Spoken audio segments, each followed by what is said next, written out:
So are you ready for first presentation? Yeah. First presentation is done by Dennis, who is engineering manager here. And a few fun facts about Dennis, what I would was say. not prepared for that. No. My view of Dennis, he likes hackathons, dancing, mentoring, and snowboarding was still, yeah. Of course. Yeah, of course. And he has worked here for already 5 years, so welcome, Dennis.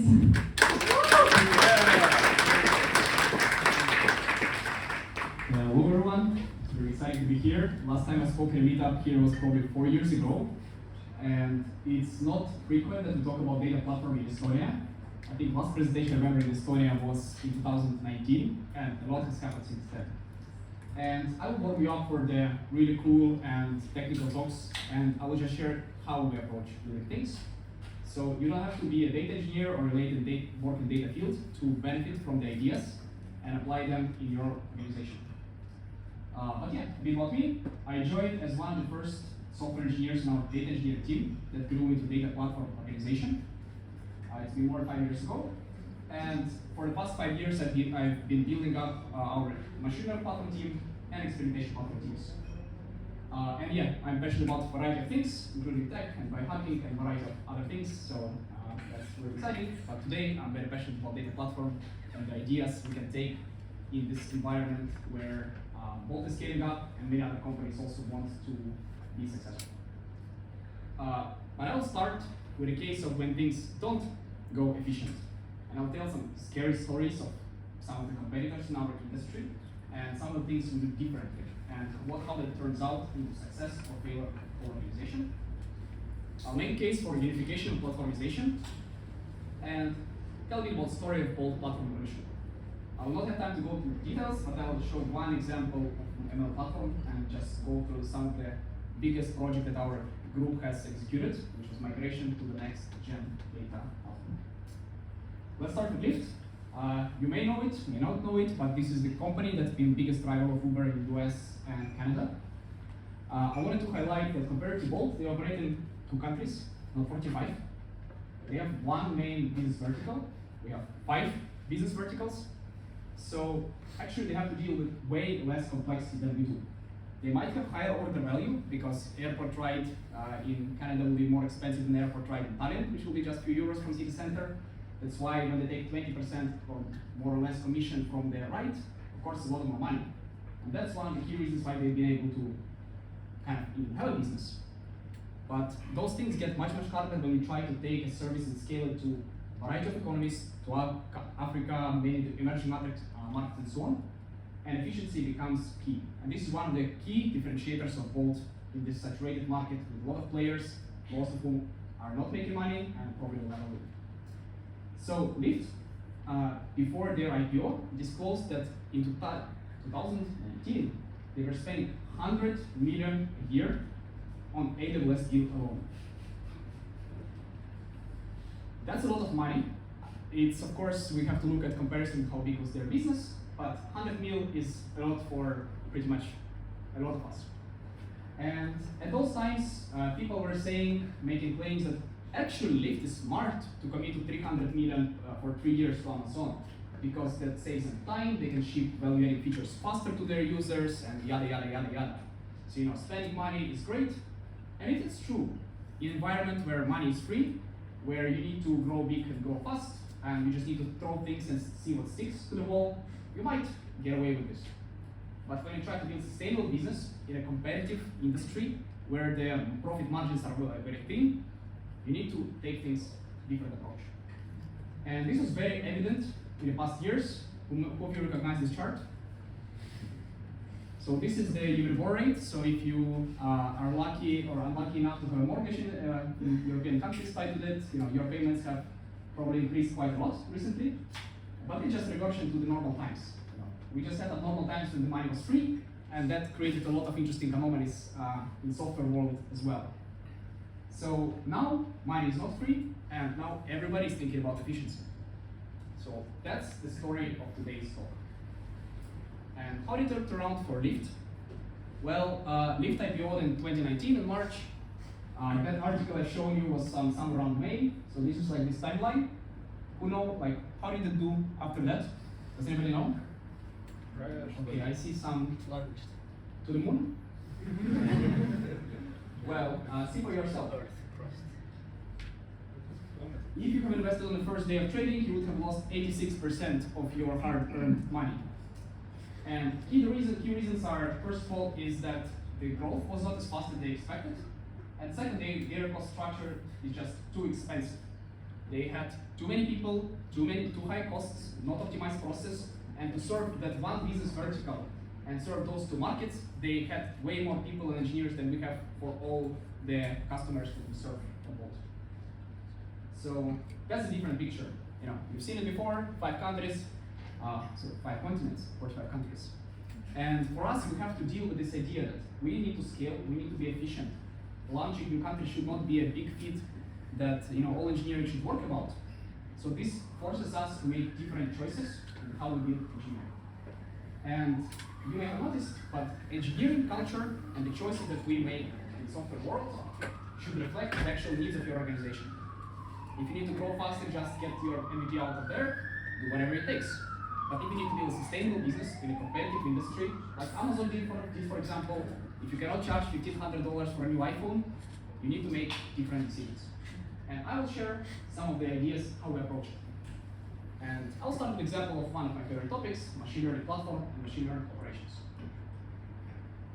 You don't need to be an expert in that, you don't even have to be a beginner, but the key idea is that for every mature ML project, there are a bunch of boxes and problems that have to be solved.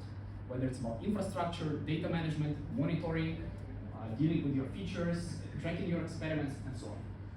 And in mature projects, only a small piece of this green piece is actually machine learning code.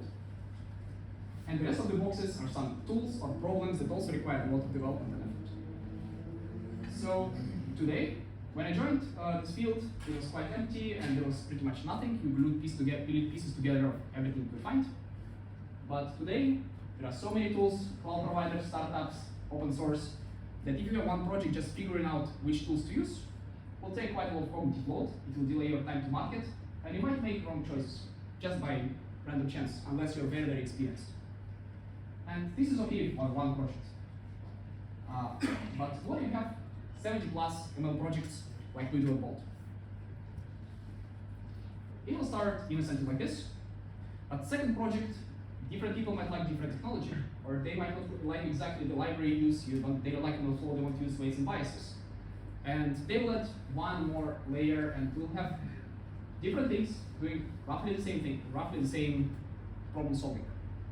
And then every new project will be a little bit different, and in the end, you end up with a mess of similar things done in different ways, with different versions, and it will become a mess to maintain.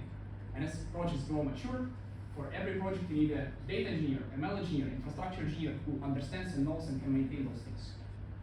I talked with one of the ML platform engineers in Berlin, and he shared with me that there are 5 projects he was responsible for, and dealing with only 5 projects was a mess.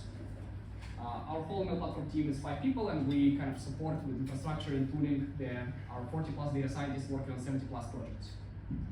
Because we provided abstractions and unified tools that kind of cut down the amount of decisions you need to make and cut down the amount of kind of custom things that you can do. And one example of another competitor, how things can go wrong. In 2016, Uber had 8,000 Git repositories. We have less than 1,000, many years later, and working in a very, very interesting field. And this is a great talk, a great article. So something that I recommend you check out, because they had the opposite of that, partially due to business culture, partially due to political culture of how decisions were made. But things get very hard to solve.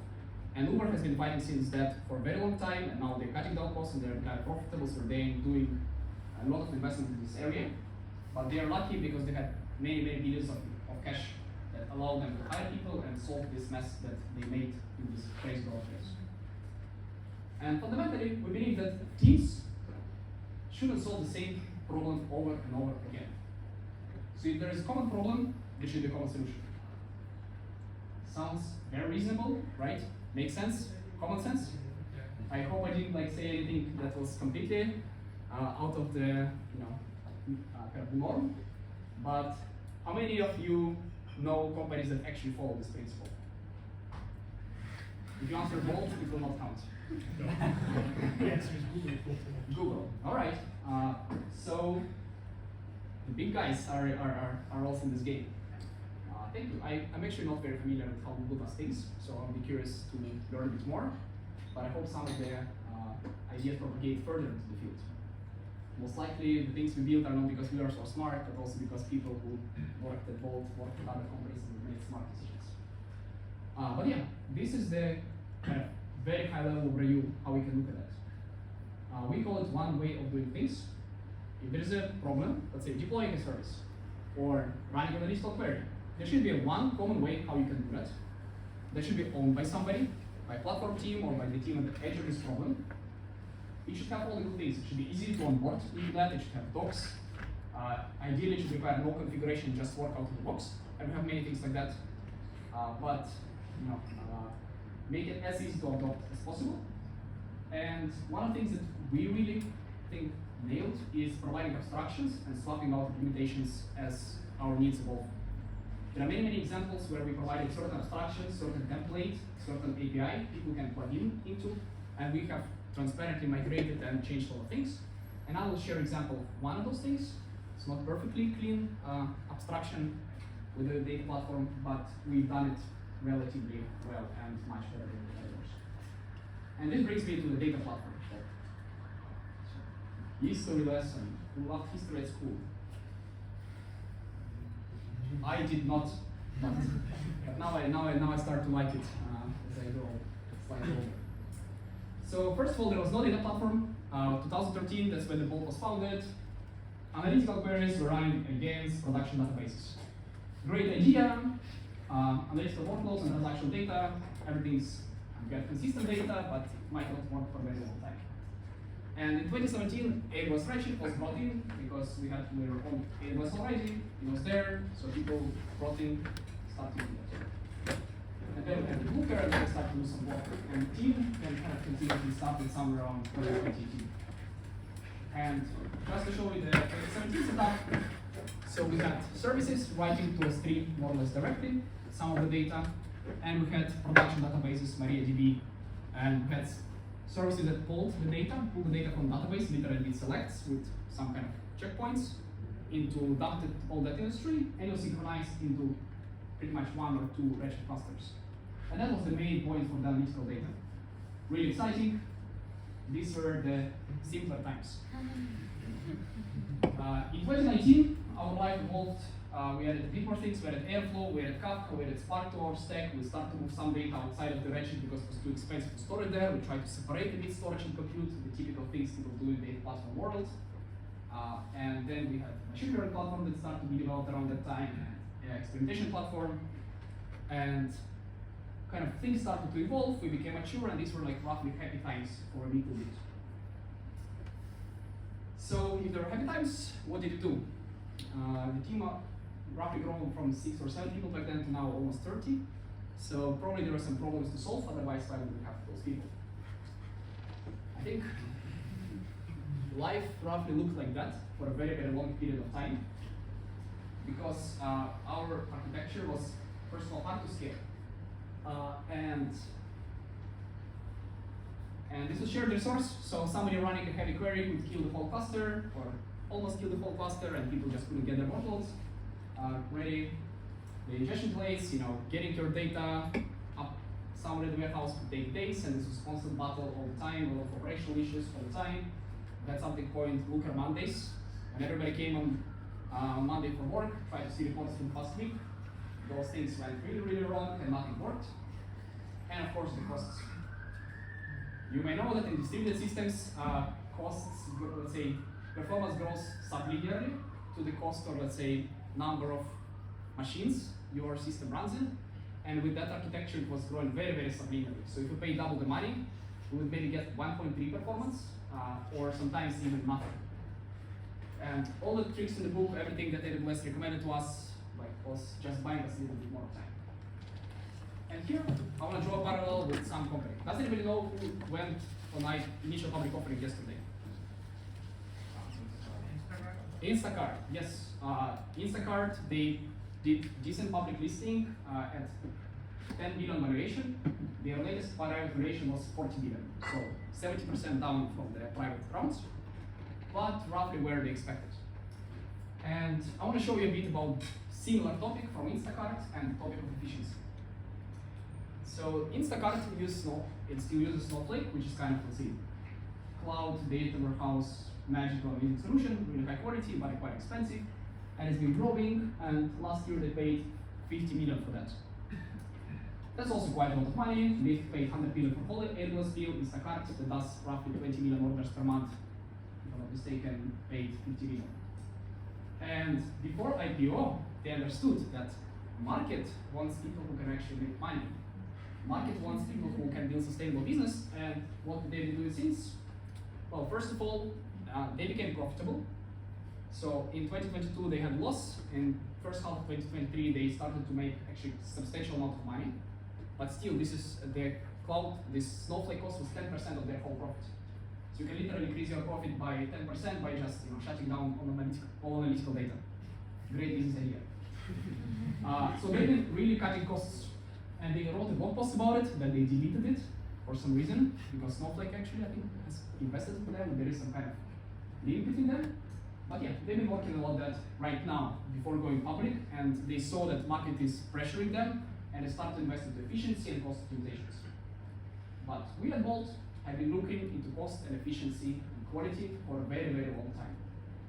Almost since I can remember, since we joined, every month we plugged in a lot of metrics. There are 100 plus metrics in the spreadsheet that's unified with data platform, where we track a variety of performance things, costs, and so on. And a lot of that is actually done manually. We put the numbers spreadsheet manually so that people responsible for their domain actually look at those numbers. And they get a chance to ask a question. Oh, the cost has grown 10% month over month. Why? And go and debug, and go find the issue, find the responsible person, and solve it. And as a result, we saw that we are only buying time with the current solution. So we had to go to the next stage. For us, the next stage, we meant something like this. You guys want technical keywords, it's a meetup. I'll show some diagrams, the technical keywords. Spark, we have Data Lake, which is a, let's say, quite state-of-the-art storage layer for analytical data, done by Databricks, and we use Presto as kind of query engine behind our BI tools. And new architecture with very lot of simplifications looks like that. There is ingestion layer, there is a stream, and there is kind of processing that goes into machine learning, data modeling, and experimentation. This is done by Spark, that is done by Presto, and there is Looker. Right, whole data platform in 20 seconds. And of course, it's done by the team. When I joined, the team was 4 people. Now we have 5 different sub-teams. Lakehouse, responsible for storage and ingestion of the data and querying. Processing, that's responsible for the all the pipelines and automations and infrastructure around that. Insights, focusing on analytical productivity and visualization and ability to derive high quality data. Model lifecycle team, ML platform that I'm responsible for, and experimentation. And by having this verified team that has verified solution for the analytical workloads for the whole company, we've been able to evolve from the previous architecture to the new one in a, I would say, a record speed with pretty much no significant business impairment, with a lot of unhappiness from users. Mind that. But essentially, early 2022, we had some designs and POCs.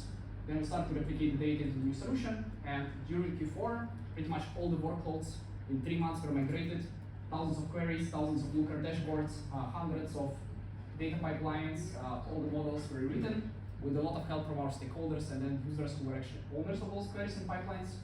But in just 3 months, we've been able to accomplish migration, and then for next 2 months, kind of cleaning up the mess and optimizing what can be. And as a result, we got from the scalability problems to flexibility, so we can choose how much money we spend to get what kind of performance. People now have isolation, so somebody in rentals will not kill somebody in food delivery with their queries. There is better cost attribution. Looker Mondays disappeared, and one of the internal metrics we had was the number of memes in the internal memes channel about Looker, and that dropped pretty much to 0 at this point. And I think that's very, very, very important for company. And of course, the costs also got to something manageable, so it's kind of less than we used to pay for that, but we have much better performance and much more data already. And these are the happy people where we got for retrospective to cry to each other's shoulders about how hard it was and how we can do better next time. So I want to take you to take home with this message. Find an opportunity to get economy of scale. Is there some application of work? Are there 5, 2, 3, 7 versions of doing something that could be unified? If you're starting something new, think about how other team and the next person could reuse it.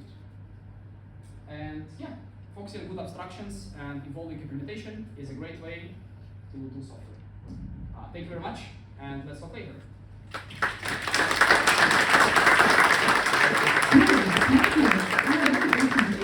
What is the project or yeah, the questions are later. Yeah. I just ask one question. What is the project or functionality you are the most proud of? From that list you can share. Well, I personally have slight attachment to our feature store because I built some of the first mature versions of that, and that helped us to scale out a lot of different workloads and bridge analytical world to the backend systems. And sometimes we can save months of development with quite like 1 week of work. So I'm personally proud of that, but right now I'm mostly proud, to be honest, of the team that we got to build over the years. It's a cheesy manager's answer, but it's true. The teams are amazing. I love them. Really excited, like this being the happiest part of working at both. Thank you. Let's give big applause to